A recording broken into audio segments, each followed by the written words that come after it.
What is up, everybody? Welcome back to the channel. I am your host, as always, Kevin Coleman, and we are back, and we're going to be doing a Dynasty mock draft. So we're going to be doing a Dynasty mock draft with the 23 class included. So we're going to be looking at where are these guys going? Where are their values, right? So like who's the first QB off the board from the 23 class? Where do we find him in Dynasty value? So I know there's a bunch of mocks going on. I know there's some drafts going on with Dynasty. Like, hey, I know there's degenerates out there. So this is going to be designed to kind of give you guys some player value. If you're in Devy or C2C, you can kind of see what you could trade them for and to see where these rookies are going on right now. So stick on the channel, hit that like button while the intro is going, and then we'll dive into it.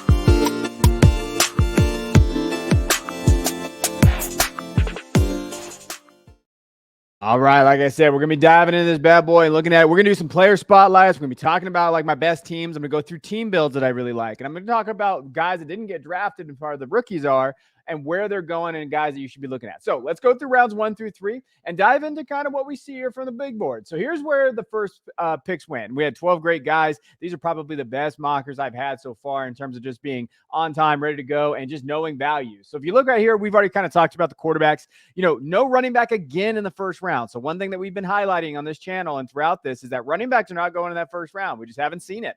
So when you're looking at it here, so just going over just kind of where we're at. Quarterbacks, it's really quarterbacks. That tier of quarterbacks after Watson is essentially where everything is going. Sometimes Dak gets in there, but most likely not. And then you have Jefferson and Chase. Like that is your first, those are going to be your first round right now in Superflex drafts. Now, Bijan and Chase is where I win. So Bijan comes back on running back 1 off the board, where he's going. So I can just talk about it. I kind of did it so I could talk about him too. But just knowing like, hey, at that point, like you could take Dak. So if you wanted to take Dak and get that quarterback, but I felt like it's too much to pass up with Chase there. And then at Bijan at being a running back 1, I think his dynasty value is going to be insulated no matter what. He's going to be a top 5 guy. And so when you're looking at that and who's on the board, Breece Hall's coming off the ACL, Taylor struggling, right? Walker's later. CMC is probably the guy if you're going to go win now and go and grab him. Like I understand that, but I'm taking Bijan there. So Bijan went at the 201 running back 1. Now, if you're looking, this is where that dynasty value is not there, or maybe is there, right? In Superflex. So after Dak, after when we see where Dak goes and just the value, then you get Bryce Young, right? So when you're looking at where Bryce is going, and just overall, like quarterback 12 already. So Bryce Young is already being valued as a top 12 quarterback before he's even drafted at the 205. And then it's CJ. CJ went at the 208, QB 13. So when we're thinking of like rookie drafts, these are the top 3 picks that have been kind of consensus so far. But just looking at it from a dynasty perspective and where they're ranked right now in dynasty, that's what you have. You have Bijan at 1, and then you're going to have those 2 guys at quarterback 12 and 13 right now in Superflex Dynasty Leagues. And then I think there's really a tier, right? So when you're looking at just the board, it goes Tua, and then you have Trey Lance and Anthony Richardson. And I think, and we're going to get into him here in a second, but I think that's interesting in terms of the value. Now, as far as the second round goes, I mean, pretty much on board there. I'm on Raw's getting up there now. So when you're looking at him, getting him drafted, like, again, if I can do math, wide receiver 6, right? So we're seeing that. Tyreek Hill, Garrett Wilson's finally in the top 10. So we are seeing a little bit of movement there in the wide receiver front. But I think the biggest thing is like, hey, ETN, again, being at 307, I think is a really good value right now in drafts. But look at like where the quarterback landscape's at. Now, the last guy that I want to highlight, so I'm going to highlight every rookie that was taken. Anthony Richardson at 311 is risky. Quarterback 16 already. I know some like him, some don't, and I think he's going to be highly debated. But right now, like, hey, QB 16, you're looking at it and you look at how he built. He had Watson and Richardson. We're going to look at his overall team build here in a second. But again, essentially, you're looking at those first 3 rounds, where they're at. Then you have Anthony Richardson, right? And I think, if he gets first round draft capital, this is where he's probably going to go. I could see him going right after Lance. And I think with his upside and everything there, it's there, right? So I think just to notice him, because I know a lot of people are talking about like, who is he? What is he going to do? I think it's important to kind of point out where he's at right now, where he's getting valued. Now, rounds 4 through 6. So let's dive through rounds 4 through 6. And this is where we're going to see 9 rookies taken in these rounds. So let's kind of get through them. No, so you go on the board, when you're looking at just overall. So again, Anthony Richardson goes, and then you're looking at, all right, how they're building. So Kyle Pitts is the first tight end off the board, tight end 1. This is not tight end premium, so he's tight end 1 at 401. Then next is Jackson Smith and Najigba. Now, I thought about taking Najigba at my 401 mark, but I decided to go with Pitts. I had a kind of an interesting team build there.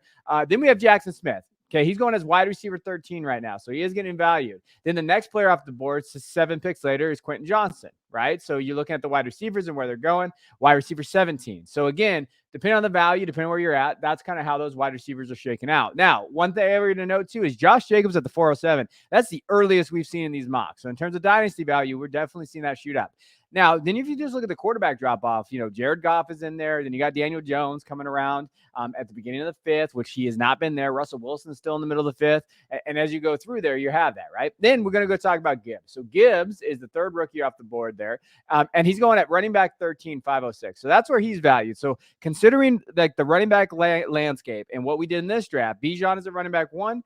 Gibbs is running back 13. So they're about 12 spots difference, about 3.5 rounds different. So that's kind of hey, do you want to take Bijan or are you going to wait for Gibbs? Gibbs, we still don't know where the landing spot is, but according to receiving upside and where he's at, he's kind of the 104, considered the 104 in a lot of drafts. He didn't go that here though, right? So here we had the 2 wide receivers and then Gibbs. So in terms of where, maybe he's getting mocked to and maybe where his dynasty value is, there could be a difference. I think that's something to point out too, right? That's why I love doing combined rookie and dynasty drafts like this, because rookie drafts are easy. People kind of set in stone what the consensus looks like. But then when you get real guys out there and you start building teams and having team builds, that's where you see some of these rookies real value at and where people really value them. And I think that's why it's important to kind of highlight it. Now, after those guys, we have Jahmyr Gibbs there, then Jordan Addison. So when you look at the board, we have Jordan Addison. I took Jordan Addison where I took him at the 512. I think wide receiver 21 is pretty okay. And to determine where he's going at wide receiver 1, and again, we don't really know these draft capitals yet. People think they know, but they don't know shit. Let's be real. Jordan Addison is the only wide receiver. I think him and I think it was one more wide receiver, but that's gotten draft capital in Daniel Jeremiah's draft and a couple other ones in first round, right? I know, and Quentin Johnson wasn't in the first round Daniel Jeremiah's draft. Now, will he be first round? Probably, but I think, fantasy managers and analysts, we think we know way more than we do. We really don't know that much in terms of what the NFL thinks of these guys. And so use those guys and looking at it, Addison, I think he's pretty locked in as a wide receiver 1 talent. That's what everybody kind of has penciled in. So get him at the 512, I think is pretty good value there. Now, next guy, Will Levis at the 602, quarterback 20, was taken by the same guy that drafted Anthony Richardson. So again, Levis is in there. Will he get first round draft capital? If he does, quarterback 20 seems like kind of a value, right? I'm not a big Levis guy, but in Superflex, if you're going to be taking him, will you reach there? I don't know. Let me know in the comments. Would you take Levis as quarterback 20 as your QB? I think that's his QB 3. So he has Richardson and Watson. Would you do that, right? Let me know. Now, next, a little bit of a shocker here. Running back 15, Zach Charbonnet. I'm telling you guys, Zach Charbonnet is getting a lot of love out there from a lot of dynasty managers, but also I think he's going to be valued. He's going to have some value there. I think he's going to find a good landing spot. People are comping him all over the place. Ramondre Stevenson. We have, when you're thinking of what he's been able to do as a runner. And then you have A.J. Dillon in terms of what he is. I saw Kareem Hunt get floated out there a little bit, but I don't know about the passing upside. But hey, Zach Charbonnet, I think that's an interesting spot in terms of where he's going. Now, the next 3 guys that were taken. So Tank Bigsby shoots up, and I think Tank's starting to get a lot of love out there in terms of where his value is going to be. Obviously, he's produced at Auburn, not the greatest numbers, but he has been an early breakout since his freshman year, 1,000-yard rusher, legitimate guy, running back 16. So that just tells you what the dynasty landscape looks like for running backs, right? That's really the key of this class when we're talking about it. Then Michael Mayer goes next, 606, tight end 5 already. So again, if we're valuing Mayer as a top 5 dynasty tight end already. Okay, so again, take that note. Then Sean Tucker, 6'10", running back 19. You see him go right after Dameon Pierce and Pollard. I think I would think the Pierce thing might get flipped if Tucker gets day 2 draft capital, which is not something to get guaranteed, but that's just kind of something to look at. So those are our rounds 4 through 6. I think those are interesting, but again, you're kind of noticing like the rookie mocks, right? We got Bijan and Bryce and CJ, and then Anthony Richardson actually goes at 104, right? So when we're thinking of like rookie mocks, we haven't seen Richardson go that high. Then you have JSN, Quentin, and Gibbs. So according to this, Gibbs would be the 107. I think people would really like that. Then you have that next tier, which is basically Addison, Levis, Charbonnet's in there, Tank, Michael Mayer, and Tucker, right? Now let's go through round 7 through 9, kind of look at that. Josh Downs goes next. So in terms of where round 7's at, Downs going to go 704, wide receiver 29. Then Zay Flowers gets in there in that round 7. Highest we've seen Zay. So Zay's starting to get a little bit of love. So we're thinking about his value, late first, early second, right? So he's getting in there from Boston College. Devin Chain, running back. Texas A&M, he's in there. Running back 25 at 802. Again, size is the concern with him. But overall, I mean, he's a legitimate athlete. Great guy. Great player, right? So I think when you're looking at where he's going, depending on where you're going to roster build, going right before Zach Evans, we're going to talk about A.J. Dillon and even Mixon. That's tough, right? So when you're thinking like projection wise, I think this is Dynasty. So we go after the youth early. Mixon's still a stud, right? So if you're watching the playoffs and what Mixon's been able to do, I think that's the tougher one there. Now, when you go next 3 picks here, Evans at running back 26. Evans has been one of those guys is going to be debated because he's getting a little bit of hey, he's not very good. He's struggling as a runner. I see some big names talking about him struggling. Judkin's taking over, but at running back 26, 804, I think that's appropriate. I think you'd be pretty happy with that. Kayshon Boutte, wide receiver 37. Either Boutte is going to be the steal of every draft, or he's not going to pan out. But with his talent, it's hard not to take him at 809, wide receiver 37, right? It is just super hard. I took Marquise Brown, and I really contemplating taking Boutte there. And the reason why is because of his talent, his upside. But I took Brown because he's on the offense. I think he's going to be wide receiver 1 on. They're going to get a new offensive coordinator. They're going to get a new offensive head coach. So when you're looking at what they're going to be able to build at Cardinals, that's why I went there. But I would probably take Boutte over Ridley. I would probably, I think when you're thinking of just value-wise, that's where it's going to be. And then Rashee Rice on the way back at 9-10, wide receiver 42. But those are your 3 rounds. So again, you could stop it, check it out. Cam Akers is going in the 9th round. He's, Cam is one of those guys, and even Dalvin, or if you're looking at like Dillon or Mixon, even Dobbins in the 7th. Those are great 0 running back candidates. Now, remember, 0 running back doesn't mean you don't draft a running back, but in Superflex, if you don't want to take a running back early, like 2nd, 3rd, 4th, 5th round, you're still, or even 6th, right? You could grab those 2 quarterbacks that you probably want to grab, and then you're going to grab wide receivers, and then Dobbins is your running back 1. I don't hate that strategy as we move forward into the offseason, right? Now, next one, rounds 10 through 12, and then we'll kind of look at the outlook and like some team builds. So here we go. And again, these are going to always change here. But I think some of these guys are a little bit interesting here, right? So Chase Brown at the 1003, running back 33. Highly productive back out of Illinois. What's his testing numbers? Kendra Miller out of TCU. Didn't play in a national championship game. Got hurt against Michigan, but had a phenomenal year. Someone we highlighted last year before this even started. 1006, running back 34. So that's Kendra Miller. Tyjae Spears, running back from Tulane. Christian just highlighted him on the channel. If you haven't checked that out, please go check out those draft profiles. Christian nails it. He's one of the best talent evaluators that I know. Like, I love the guy, and I love his draft profile. He talked about Spears. He is a legitimate pass catcher. I love his pass catching ability to go up and run routes. And between the tackles, he makes dudes miss. Like, we have Jay Stein on our Patreon. He talks about it all the time. Like, hey, looking at his draft profiles, looking at his missed tackles, break tackles, elusiveness, all that. Spears checks all those boxes. Now, moving forward there, after that, when you're just looking over the numbers, Isaiah Pacheco's in there. So kind of just looking at some of the other guys are Juju in the 11 seems like a value based on what offense he's in, moving forward and going from there. Now, the next 2 guys that are going to be drafted here, Jalen Hyatt, wide receiver 50, probably a hell of a value. If he goes in the 1st round, I think, as my friend Todd Vincent will talk about, he's in our Discord. He talks about this all the time. Hyatt feels like people are still like looking at him as a one-hit wonder. What is he, right? But at wide receiver 50, value. Right? Marvin Mims, 1205, a profile I'm really liking after going over Jay Stein's analytical profile there. So he got both of those guys in those rounds. I think those are great picks there. Then you see the tight ends. Basically, if you wait on tight ends, this is where you're going to get them at. Ingram, Waller, Knox, Komet, Dolchitz, McBride, Chig, like all those guys there are going there. Now, let's kind of look at the final outlook and kind of go over it. So here are everybody's team builds. So if you're going through there, if you want to pause the video, hit that like and subscribe button while you're paused. You can go through the team build and see what you like. And I think, I had some people ask, why do we do these mocks? Well, one, test team builds, see where you're at. If you're going to be in a startup, and you get this, but also just see where the tiers are. Like, I think it's very, very important to see where the tiers are. So quarterback tier, I think it's after Stroud, right? So if you're looking at quarterback 13, you're going to see a big, big drop off once you hit that. Running back tier. All right, let's look at the running back tier. We have Bijan, we have Christian McCaffrey, Hall, Taylor, Walker, Barkley, ETN. Is the tier after ETN, right? Like, dynasty wise, should we drop that tier and know that if you don't get on ETN, now my next running back tier is going to be there? So let me look at the wide receiver tier, or maybe Kyle Pitts, right? So when you're looking at how the value goes, and then wide receiver tier, where's the tier at? Is it after Garrett Wilson? Is it after T or Olave? Like, so I think one area that you should do is stop it, see where the tiers are right now, put them in the tier-based drafting so you know where that looks like.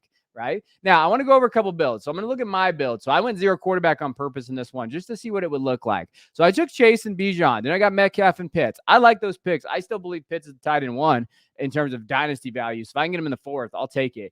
Then Addison and Godwin. So I like to build my running back, my teams through wide receivers. And then I have a running back, a solid, hero running back, or whatever they like to call it there. Then you have Sanders, and I like Marquise Brown. And then I wanted to see what my quarterback situation would be. And that's Stafford and Jimmy. So I took Jimmy G, who I think is going to start next year. And I have Stafford, who I hope and bounces back from the injury and has that year or two, and where you can kind of go for it. And I know that I went a little older on the quarterbacks, but based on the landscape and based where it's at, I feel like I can try to get some quarterbacks that are going to pop out of there, but also be in position in the 24 class to kind of grab those guys. And then if this was a real draft, trading back and doing those things. But that's how a 0 quarterback build kind of looks, just to show you. I also think Kamara, like in the 10th, man, shoot, I shouldn't even have taken Sanders. I probably, if I knew Kamara was going to be there, I would have probably went Deontay, maybe drafted Kayshon Boutte there with Brown, and then just taking Kamara as my running back too, with that pass catching upside of there. 10th is value. I think it's just a value there. Now, if you're looking at here, I wanted to show another guy, B. Kane. This guy, I believe he's in our Patreon. If not, he's just my dude, because he hangs out with us in these mock drafts. I can't thank him enough. He went 0 quarterback too, so I want to highlight here. So we went Jefferson and Hall, similar to what I did with Chase and Robinson, to be quite honest. Then we went Cup, where I went Metcalf. So we have pretty, similar teams up to that point. But then we went running backs, right? Jacobs, Gibbs, love Gibbs in that pick there. And then Watson, Dotson, Pickens. Again, considering what those guys are, Pacheco, Dolchich, Geno, and Aaron Rodgers are his quarterbacks. So who would you rather have in terms of 2-0 quarterback guys? Stafford and Jimmy, or Geno and Aaron? Put it in the chat or in the comments. Let us know what you guys think there. But that's another team build there. I want to go through 2 team builds I really liked. Shane, my buddy Shane, I like this. Bryce and Lamar, very good picks there with Higgins. Then he went really running back heavy there. Eckler, Harris, Bigsby, Chubb. I actually like that build. And then Ridley, Allen, Hyatt, Mims. Like, he went young. He did go young, but I don't mind where he kind of did this. Like, I really enjoyed seeing how he built his roster. Schultz in there. If he re-signs with Dallas, great pick. Right? If he doesn't, then we're going to have to talk about that pick. But another one, Jagger May. Again, follow him. He's an analyst. If you're on Twitter, you should go look him up. Really one of my up-and-coming guys. Not mine. I'm not doing it. I'm just shouting him out. I hope he crushes it here. So you have Murray, Lamb, Lance. And again, Lance is that wild card, right? Then you got London, Freiermuth, Charbonnet, and Henry. Now, again, I kind of highlighted this one because it's kind of 0 running back. He didn't take Charbonnet till a 6. So you're looking like, hey, if he finds that landing spot. And then Derrick Henry he's never going to retire. The dude is just not going to do it, right? He's not going to fall off the cliff. So if you get him as your kind of running back 1/2, but Charbonnet is going to step up and be that guy. Then you have Deontay, and then he went really young, as you see there with Brian Robinson, Brown, and Rice. But I thought this was an interesting build because you're looking at 0 running back and where it looks at. Now, if you're wondering, like, hey, what rookies are available? What does it look like? Here are the best rookies still available. So I'm going to go from the left side to the right. So you have Cedric Tillman there, Hooker. I think the guy to kind of highlight in these, there's 3 guys in this class, or 4, actually 5 I like, but that's just because I love rookies. But Rashawn Johnson from Texas, you'll see him there. Keep an eye on him, especially where he's going to go is testing. Raheem Jarrett is still one of my guys. Because of his athletic profile, I think he can get higher draft capital than people think. Kenny McIntosh there, and then Eric Gray. And I had him queued up, as you can see. Like, I like Eric Gray's tape right now. I just got his all 22 last week. Been diving into it. It looks pretty good. And Luke Musgrave out of the bottom. If you're waiting on tight ends and you want to take a shot on a rookie tight end late, Luke Musgrave's your guy. Then in the middle here, you're going to see a bunch of different guys. Keaton Mitchell, what is he going to be? Lou Nichols. I like Nathaniel Dell. He's a smaller wide receiver, but if he gets the draft capital, I think he could be really special, way better than Tutu Atwell in terms of where his profile is. And over here on the right side, the last kind of picks here, Nakua, who I do like, Parker Washington, Wicks, Kraft, those type of guys there. But that is how the draft comes out. This is kind of how the overall board looks. So again, I appreciate you guys tuning in the channel. If you haven't already, maybe consider joining our Patreon. It's in the link below. We just added an annual subscription. You get 2 months off for if you pay for annually, it's $3 a month. It's not expensive.